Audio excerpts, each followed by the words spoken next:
tak ideš do piče, napíšem si návrh na súd, jedno s druhým, dám mám výživné, tam mám hodiny stretávania, tam to hasne. Však to čo robíte, ty kokos? Však to je smiešne. Mne to je smiešne, nehnevajte sa. Mne to je smiešne, čo robí jedna žena.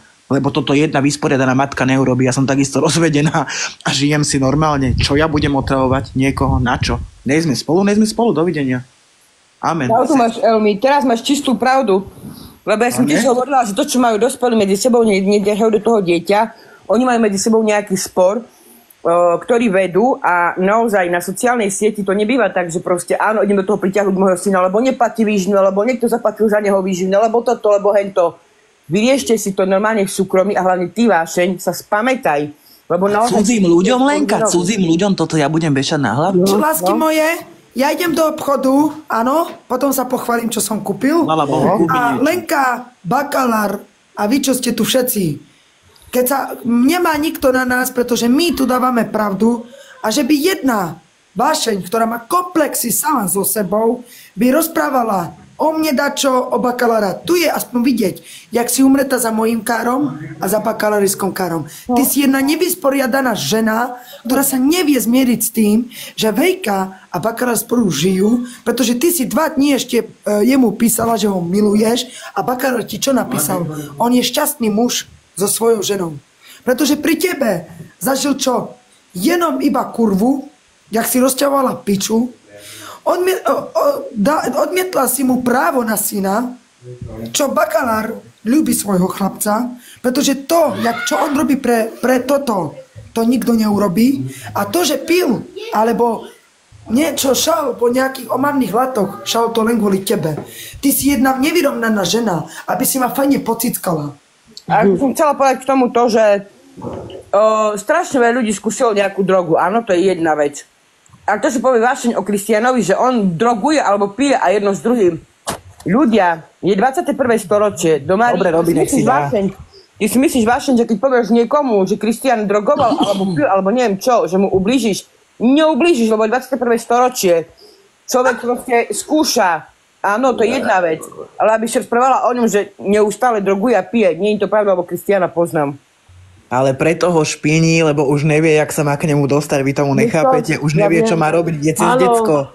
To proste už ona nevie, čo so sebou, však takýchto prípadov je aj nelen na TikToku, že koľko žien robí takéto nátlaky na chlapov a idú cez decko. Keby si nemala toho syna, čo robíš? Jak pôjdeš? Cez čo pôjdeš? Ty si myslíš, že keby...